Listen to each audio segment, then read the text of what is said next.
नमस्कार बंधुओं, मैं कमल प्रताप सिंह और आप देख रहे हैं मेरा यूट्यूब चैनल कंपटीशन क्लासेस में आप सभी भाइयों बहनों का हार्दिक अभिनंदन है, स्वागत है। चलिए हम लोग चलते हैं आज की क्विज पर, जो कि भूगोल से संबंधित है। इसका पहला पार्ट आपको मिल चुका है, इसका दूसरा पार्ट आप यहाँ पर प्रश्न करेंगे। ठीक, यदि आपने अभी तक चैनल को सब्सक्राइब नहीं किया है तो चैनल को सब्सक्राइब कर लें, और यदि वीडियो पसंद आता है तो उसे लाइक और शेयर करें। ठीक, चलिए आज का पहला प्रश्न है, पृथ्वी की बहन किसे कहा जाता है या किस ग्रह को कहा जाता है? तो पृथ्वी की बहन किस ग्रह को कहा जाता है? ये आपका शुक्र ग्रह को कहा जाता है। इसका आंसर क्या बन जाएगा? शुक्र ग्रह। क्यों? क्योंकि इसमें बहुत ज़्यादा समानताएं पाई जाती हैं दोनों, पृथ्वी और शुक्र में। चलिए अगले प्रश्न पर चलते हैं। अगला प्रश्न है, हरा ग्रह किसे कहा जाता है? तो हरा ग्रह आपका किसे कहा जाता है? अरुण एवं वरुण ग्रह को किसे कहा जाता है? अरुण एवं वरुण ग्रह आपका आंसर हो जाएगा। क्यों कहा जाता है? क्योंकि यहाँ पर आपकी मीथेन गैस की मात्रा बहुत अधिक पाई जाती है। चलिए अगले प्रश्न पर चलते हैं। लेटा हुआ ग्रह किसे कहा जाता है?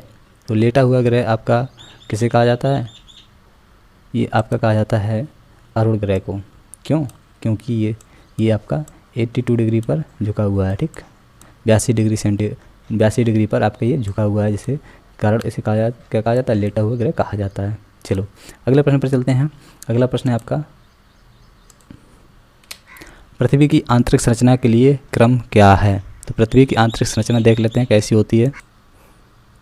ये रही आपकी पृथ्वी की आंतरिक संरचना। सबसे पहले आपके इसमें क्या होता है? क्रस्ट होती है, इसके बाद आपका मेंटल होता है। ठीक, इसके बाद कोर होती है। चलिए अगले प्रश्न पर चलते हैं। तो इसका आंसर क्या बन जाएगा? इसका आंसर हो जाएगा आपका उपर्युक्त सभी। ठीक, उपर्युक्त सभी इसका आंसर बन जाएगा। चलिए अगले प्रश्न पर चलते हैं। अगला प्रश्न है आपका, भूकंप की तीव्रता किस से मापी जाती है? तो भूकंप की तीव्रता किस यंत्र से मापी जाती है? इसका आंसर है आपका सीस्मोग्राफ। ठीक, तो और भी आपके यंत्र दिए हैं। लैक्टोमीटर से आपके दूध की सांद्रता या दूध की जो शुद्धता उसको माप लिया जाता है। हाइग्रोमीटर से आर्द्रता माप ली जाती है, और बैरोमीटर से आपका वायुमंडलीय दाब माप लिया जाता है। ठीक, चलिए अगले प्रश्न पर चलते हैं। अगला प्रश्न है, पृथ्वी का सुरक्षा वाल्व किसे कहते हैं? तो पृथ्वी का सुरक्षा वाल्व आपका किसे कहा जाता है? ये आपका ज्वालामुखी कहा जाता है। ठीक, चलिए इसका आंसर क्या हो जाएगा? ज्वालामुखी। चलिए अगले प्रश्न पर चलते हैं। अगला प्रश्न है, जब ज्वालामुखी उद्गार होता है तो कौन कौन सी गैसें निकलती हैं? तो उसमें से कौन कौन सी गैसें निकलती हैं? तो ये आपकी निकलती हैं carbon dioxide, sulphur dioxide, carbon monoxide और मीथेन और जलवाष्प। ठीक, तो यानी कि पहला विकल्प आपका सही हो जाएगा। चलिए अगले प्रश्न पर चलते हैं। अगला प्रश्न है आपका, नारकोंडम ज्वालामुखी कहाँ पर स्थित है? तो नारकोंडम ज्वालामुखी आपके भारत में स्थित है। ठीक, भारत में। तो भारत के किसी जिस क्षेत्र में? भारत के आपके दक्षिण क्षेत्र में, जो कि अंडमान निकोबार द्वीप समूह के पास ये आपका नारकोंडम ज्वालामुखी स्थित है। चलिए अगले प्रश्न पर चलते हैं। अगला प्रश्न है आपका, अंतर्राष्ट्रीय चावल अनुसंधान कहाँ पर स्थित है? तो अंतर्राष्ट्रीय चावल अनुसंधान आपका कहाँ पर है? मनीला, फिलीपींस में। ठीक है, मनीला फिलीपींस में है।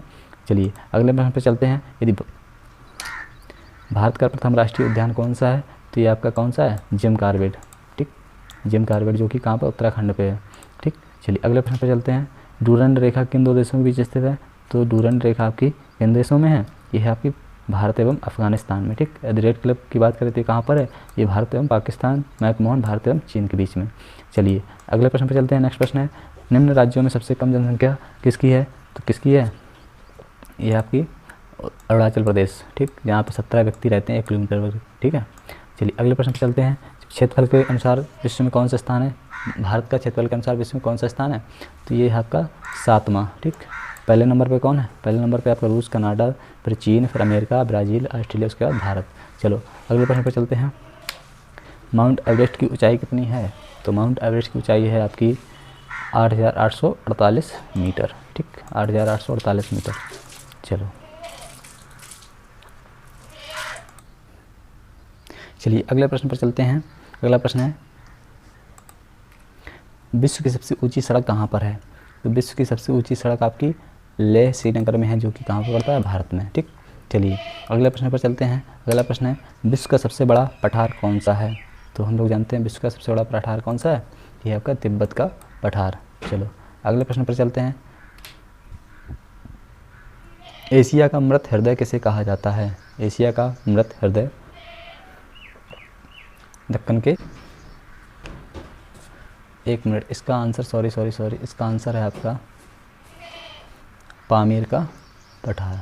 ठीक, ये मिस्टेक होगी थोड़ी सी, इसको सुधार कर लें, पामीर का पठार होता है। चलिए अगला प्रश्न है,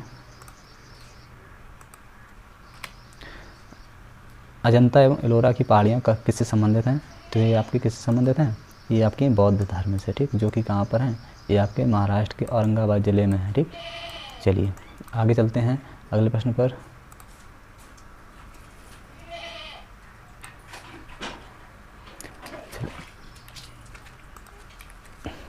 भारत की सबसे बड़ी हीरे की खान कहाँ पर है? इस प्रश्न का उत्तर आप लोग कमेंट बॉक्स में करेंगे। ठीक, चलो अगले प्रश्न पर चलते हैं, जोजिला दर्रा कहाँ पर स्थित है? ठीक, तो ये आपके कहाँ पर है? ये आपके भारत में है, और भारत में किस जगह? जम्मू एवं कश्मीर में। ठीक, चलो, और ये श्रीनगर के पास है। आगे चलते हैं, बंगाल का शोक किसे कहा जाता है? तो ये किसे कहा जाता है बंगाल का शोक? तो आपके दामोदर नदी को कहा जाता है। चलो अगले प्रश्न पर चलते हैं, भारत का सबसे ऊंचा जलप्रपात किस नदी पर है? तो बताएंगे किस नदी पर है? यह आपका शरावती नदी पर है, जिसका नाम क्या है? जोग या गरसोप्पा। ठीक, जोग या गरसोप्पा जिसे कहा जाता है, कहाँ पर है? कर्नाटक में है। ठीक, कर्नाटक राज्य में स्थित है। चलिए आगे चलते हैं अगले प्रश्न पर, भारत की सबसे प्रदूषित नदी कौन सी है? तो ये है आपकी सबसे प्रदूषित नदी साबरमती, जो कि गुजरात में स्थित है। चलिए अगले प्रश्न पर चलते हैं, सतलज नदी का पुराना नाम क्या है? तो सतलज नदी का पुराना नाम क्या है? सतुद्री। चलो अगले प्रश्न पर चलते हैं, आज का आखिरी प्रश्न है, केवलादेव राष्ट्रीय उद्यान कहाँ पर स्थित है? तो ये आपका कहाँ पर है? ये आपका राजस्थान में स्थित है। ठीक, चलिए तो ये थे आपके भाई आज के प्रश्न, जो कि कैसे लगे आप लोग कमेंट बॉक्स में बताएंगे। ठीक, और यदि आपको हमारी वीडियो पसंद आ रही है तो इसको लाइक करेंगे और शेयर सब्सक्राइब कर देंगे चैनल को। चलिए धन्यवाद।